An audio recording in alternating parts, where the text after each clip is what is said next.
End gold buyers, మీ కష్టాల్లో నమ్మకమైన మీ ఆత్మీయ నేస్తం.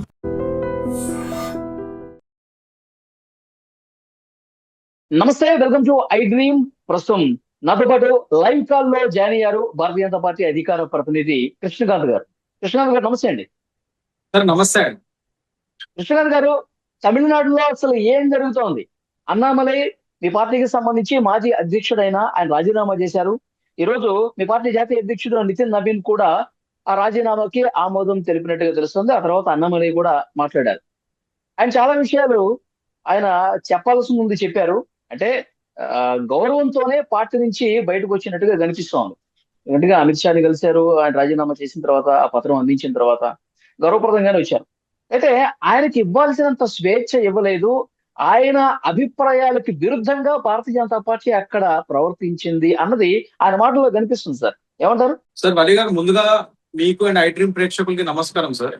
సార్ ఒకటి ఏంటంటే ఇక్కడ ఆయన అన్న మాటలు మీరు చూస్తే క్లియర్ గా, అంటే ఒక కొన్ని రోజులుగా ఇది నడుస్తుంది. మనందరికి తెలుసు, మీడియాలో చాలా కథనాలు వచ్చాయి.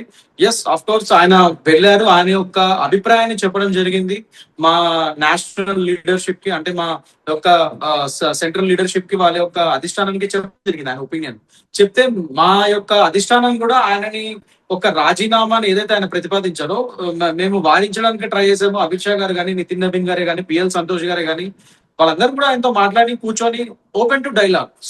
మీకు మోస్ట్ డెమోక్రటిక్ వాల్యూస్ అనేవి మా బీజేపీ పార్టీలోనే కనబడతాయి సార్. ఈ యొక్క వైనం దాన్ని మళ్ళీ నిరూపిస్తుంది. ఎందుకంటే మీరు ఇక్కడ చూస్తే అన్నామలై గారు చాలా అమికబుల్ గా, ఇప్పుడు ఒకవేళ రిజైన్ చేసినా కూడా అమికబుల్ గా సపరేట్ అయ్యారు. అంటే ఒక ఓపెన్ టు డైలాగ్ కూర్చొని మాట్లాడుకొని డిస్కస్ చేసి అధిష్టానంతో, దాని తర్వాత ఆయన ఇప్పుడు ఈ నిర్ణయం తీసుకోవడం జరిగింది. అండ్ దాని తర్వాత ఆయన యొక్క ఆ అభిష్టాన్ని మేము కూడా సరే ఓకే, ఇంకా మేము చెప్పినాము అన్ని, మేము కూడా ఎక్స్ప్లెయిన్ చేయడానికి ట్రై చేసాము. ఒకళ్ళు ఓపెన్ టు డైలాగ్ డిస్కషన్ పెట్టుకున్నాము. అన్ని అయిన తర్వాత ఇప్పుడు ఆయన ఒక నిర్ణయాన్ని కాదంటానికి మనమేమి అన్డెమోక్రటిక్ పార్టీలో లేము. ఒక డెమోక్రసీని గౌరవించి ఒక భారతీయ జనతా పార్టీ ఇది. సో డెఫినెట్ గా ఆయన యొక్క నిర్ణయం ఒక మంచి లీడర్ ని భారతీయ జనతా పార్టీ తమిళనాడులో ఒక మంచి లీడర్ ని తన చేజేతులారా పోగొట్టుకుంది అంటే ఏమంటారు? సార్ నేను ఒప్పుకోను సార్. ఎందుకంటే నేను ఎప్పుడు ఒకటే చెప్తున్నా, నో డౌట్ అన్నామలై గారు is a very good dynamic leader. We have huge respect to him. నిన్న కూడా ఆయన బర్త్డే అయింది. మేమందరం కార్యకర్తలం కూడా మీరు చూస్తే కొన్ని లక్షల్లో ఆయనకి విషెస్ చెప్పాం. అన్ని అది నడుస్తూనే ఉంటది. మీరు చూస్తే ఇవాళ రోజు అన్నామలై గారు, మీరు ఒకటి గమనించాలి ఇక్కడ క్లియర్ గా, బీజేపీ నుంచి ఒక ఐడియాలజీ పరంగా విడిపోట్లే ఆయన. ఇంకా ఐడియాలజీ పరంగా మేము అందరం కలిసే ఉన్నాం. మేము కానీ అన్నమలై గారు కానీ ఐడియాలజీ పరంగా కలిసే ఉన్నాము. ఆ మెయిన్ పార్టీ సిద్ధాంతాల పరంగా ఆయనకి ఇష్టం ఉంది కాబట్టి ఇన్ని రోజులు ఆయన మళ్ళీ కలుతున్నారు. రాజీనామా అయిపోయింది, ఆయన కొత్త పార్టీ పెట్టబోతున్నాడంట.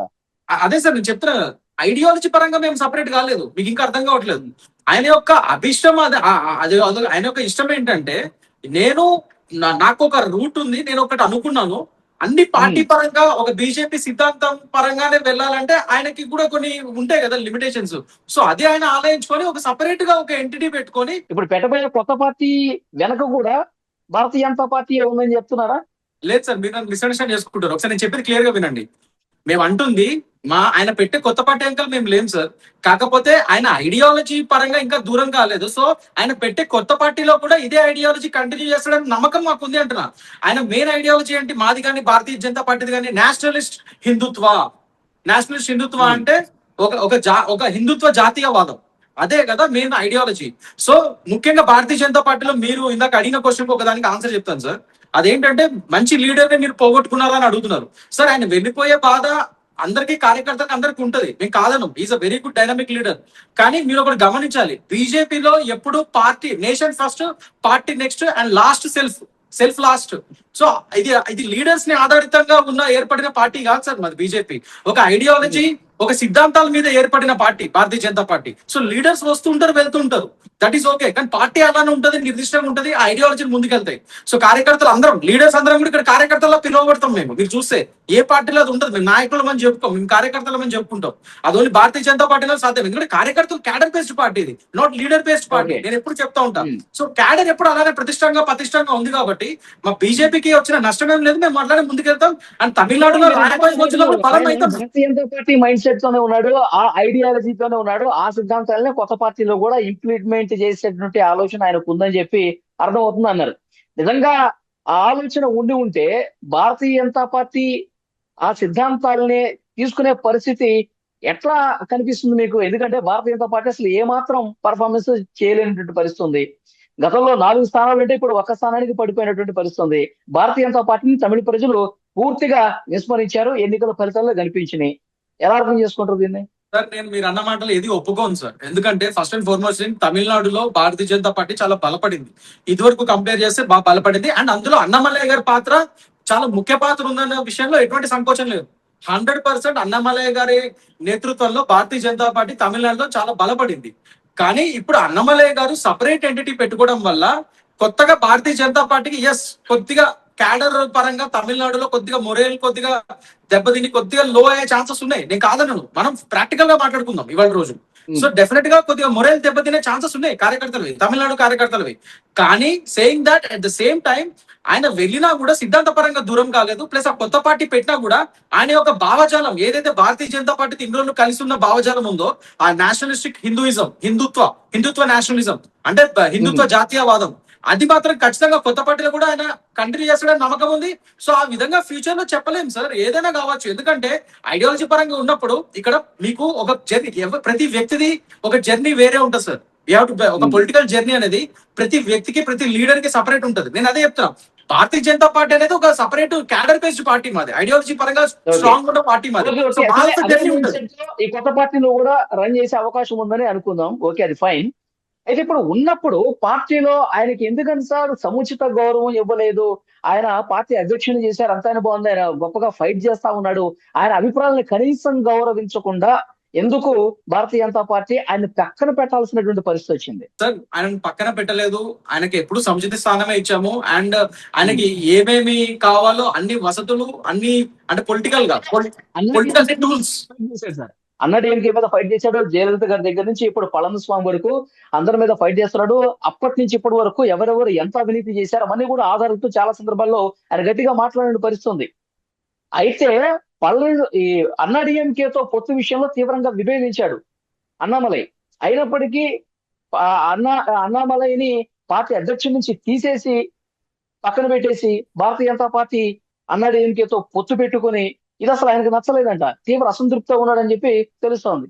దీన్ని ఎట్లా చెప్తారు మీరు? సార్ నేను ఇది 100% ఏకీభవించాను సార్. అతను పెరగడానికి ఖచ్చితంగా ఆయన ముఖ్య భూమిక పోషించారు, అందులో ఎటువంటి డౌట్ లేదు.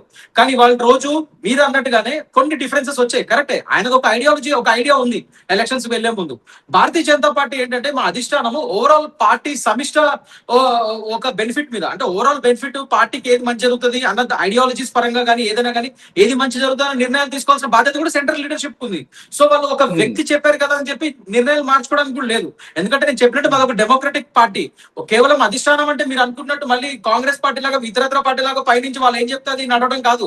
అధిష్టానం అంటే ఏంటి, మాది సెంట్రల్ లీడర్షిప్. వాళ్ళు కూడా అక్కడ ఒక కమిటీ ఉంటది, మా కార్యకర్త కింద స్థాయి కార్యకర్త వరకు అందరు ఒపీనియన్స్ తీసుకుంటారు మావి, దాన్ని బట్టి ముందుకెళ్తారు. సో లాస్ట్ ఎలక్షన్స్ లో కూడా అదే జరిగింది, అందరి ఒపీనియన్ తీసుకున్నారు. ఓన్లీ అఫ్ కోర్స్ ప్రజల్లో ఉన్నటువంటి ఒక అభిప్రాయాన్ని మీ ముందు పెడతాను. ఈయన ఇంత సీరియస్ గా అన్నాడీఎంకే అవినీతి మీద పోరాటం చేస్తుంటే పళనిస్వామి భారతీయ జనతా పార్టీకి ఒక కండిషన్ పెట్టాడంట, మీరు మాతో పొత్తు పెట్టుకోవాలంటే అతను మా మీద అవినీతి మాట్లాడాడు, అతన్ని పదవి నుంచి తీసేయండి, అతనికి ఒక్క చోట కూడా సీట్ ఇవ్వదు, అతనికి గానీ అతని అనుచరులకు గానీ అని చెప్పేసి ఈ కండిషన్స్ మీద భారతీయ జనతా పార్టీ తలొగ్గి ఇతన్ని పక్కన పెట్టి ఎలక్షన్స్ కి వెళ్ళారు పొత్తు పెట్టుకుని అనేది. సార్ లేదు సార్, లేదు 100% తప్పిది. ఎందుకంటే మొన్న ఎలక్షన్స్ లో కూడా నేను చెప్తున్నాను, కేవలం ఇది అన్నామలయ్య గారే ఆయన ఒఫీషియల్ ప్రెస్ నోట్ కూడా రిలీజ్ చేశారు ఇప్పుడు ఎలక్షన్స్ ముందు. నా పర్సనల్ రీజన్స్ వల్ల నేను ఈసారి కంటెస్ట్ చేయట్లేదు ఎలక్షన్స్ అని చెప్పారు. ఎందుకంటే ఎస్ అఫ్ కోర్స్ ఆయనకి కొద్దిగా అన్నాడీఎంకేకి కొన్ని డిఫరెన్సెస్ ఉన్నమాట నిజమే. సో ఫస్ట్ నుంచి ఆ పొత్తుకి గురించి ఆయనకి కొద్ది డిఫరెన్సెస్ ఉన్నాయి కాబట్టి ఆయనకి ఇష్టపడలేదు. అందుకే ఆయన స్వయంగా మనం సీట్లు ఇస్తామన్నా అన్ని చేద్దామన్నా ఆయన మెయిన్ షేర్ ఆయన ఏదైతే అడిగారో అవన్నీ కూడా భారతీయ జనతా పార్టీ రెడీగా ఉంది. అన్నామలయ్య గారి మాటలు కూడా ఎందుకు సార్, మా ముఖ్య లీడర్ ఆయన తప్పకుండా అధిష్టానం కన్సిడర్ చేస్తారు. ఆయనే స్వయంగా ఈసారి పర్సనల్ కంటెస్ట్ చేసినట్టు చెప్పారు. భారతీయ జనతా పార్టీ అద్భుతంగా ఎదగటానికి బాగా పోరాటం చేసిన వ్యక్తి అని మీరే అంటున్నారు. మరి అలాంటి గొప్ప పోరాట యోధుడిని అసెంబ్లీ ఎన్నికల్లో నిలబెట్టకపోవడానికి రీజన్ ఏంటండి? అది అదే చెప్తున్నా సార్, మేము నిలబెట్టకపోవడం కాదు.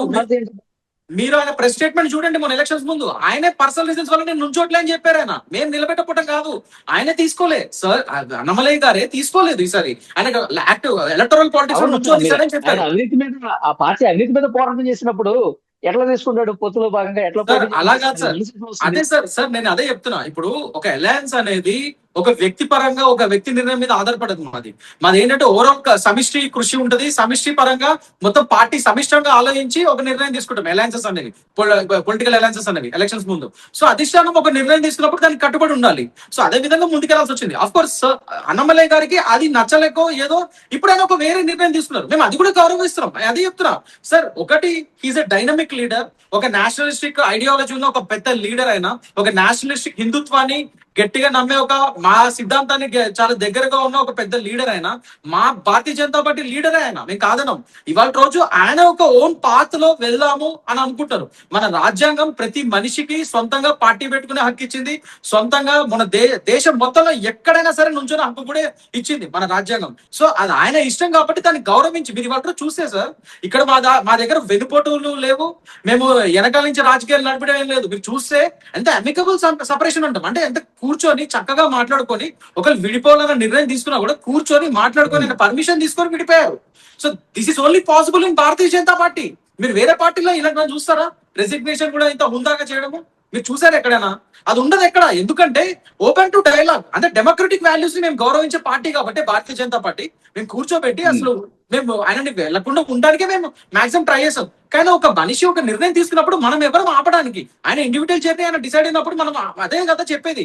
ఎవరి ఇండివిజువల్ రైట్ వాళ్ళకు ఉంటది, వాళ్ళకి హక్కు ఉంది. ఆయన నిర్ణయం తీసుకున్నాడు, మేము అది గౌరవించి మర్యాద పూర్వకంగా. తమిళనాడులో భారతీయ జనతా పార్టీకి భవిష్యత్తు లేదు, ఇక భవిష్యత్తులో ఎప్పటికీ రాదు అని ఆయనకి అర్థమైపోయింది కాబట్టి, ఫ్యూచర్ ఫిక్స్ అయిపోయాడు కాబట్టి కొత్త పార్టీకి వెళ్తున్నాడు అని భావించా సార్.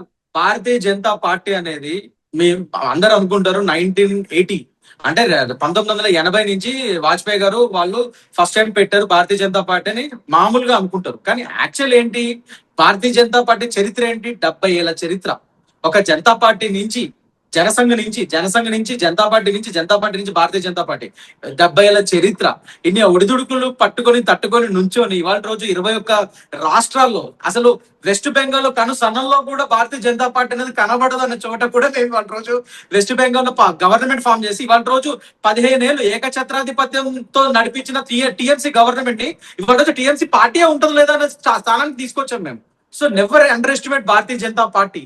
ఒక ద్రవిడియన్ ఐడియాలజీతో ముందుకెళ్తున్న తమిళనాడులో మాకు టైం పట్టొచ్చు, కానీ నేషనలిస్ట్ హిందుత్వ అంటే హిందుత్వ జాతీయవాదము ప్లస్ తమిళుల ఆత్మగౌరవాన్ని రెండు సమపాలుగా గౌరవిస్తూ ముందుకెళ్లే నినాదంతో రానున్న రోజుల్లో తమిళనాడులో భారతీయ జనతా పార్టీ ఒక స్ట్రాంగ్ ఫోర్స్ గా, ఒక పెద్ద పార్టీగా అవతరించబోతుంది. ఫ్యూచర్ లో మీరు తమిళనాడులో ఎన్డీఏ గవర్నమెంట్ ఖచ్చితంగా చూస్తారు. ఏమో చెప్పలేం.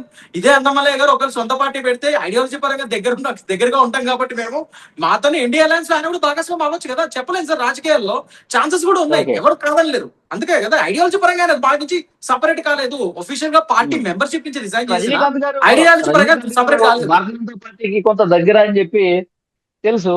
మరి అంటే ఆయన ఏమన్నా ఆహ్వానించే అవకాశం ఉందా? ఆయనకి యాక్చువల్గా ఇంట్రెస్ట్ లేదు అనుకోండి. రజనీకాంత్ గారు ఆయన చెప్పింది ఏంటంటే, బీజేపీ జాయిన్ కాక ముందు కూడా రజనీకాంత్ గారితో ఆయనతో ఒకసారి మాట్లాడారు. రజనీకాంత్ గారు ఆయన కలిసి ఏదో పార్టీ పెడదాం అనుకున్నారు, కానీ అప్పుడు కోవిడ్ సమస్యల వల్ల దేని వల్ల రజనీకాంత్ గారు అప్పుడు ఇంకా ముందుకు రాలేదు.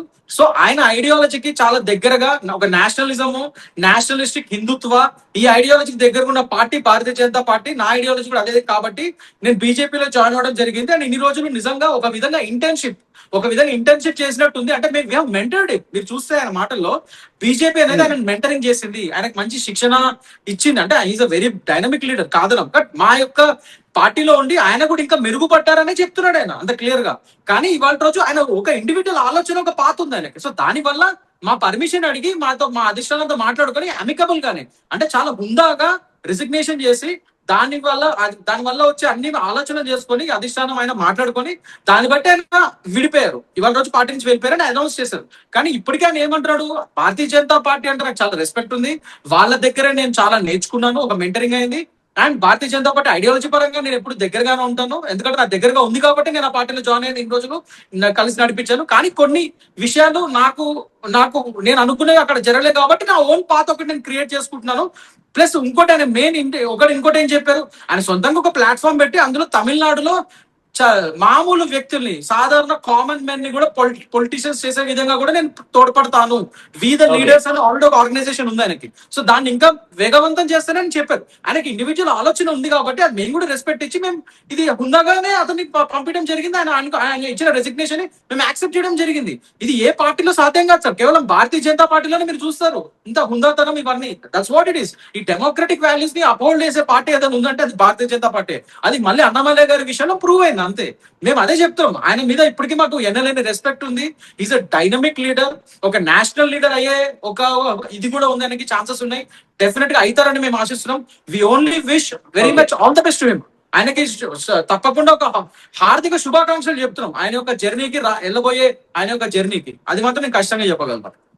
యా, చూద్దాం సార్ నెక్స్ట్ ఏం జరగబోతుంది, ఆయన కొత్త పార్టీ ఎట్లా ఉండబోతుంది, దాని విధి విధానాలు ఎట్లా ఉండబోతుంది. మీరు అన్నట్టు బీజేపీ ఐడియాలజీలోనే ఆ కొత్త పార్టీ కూడా ఉంటుందా, లేకపోతే పూర్తి విరుద్ధంగా ఉంటుందా, ఇవన్నీ కూడా నెక్స్ట్ స్టెప్ లో తెలుస్తుంది. మాట్లాడదాం. Thank you very much.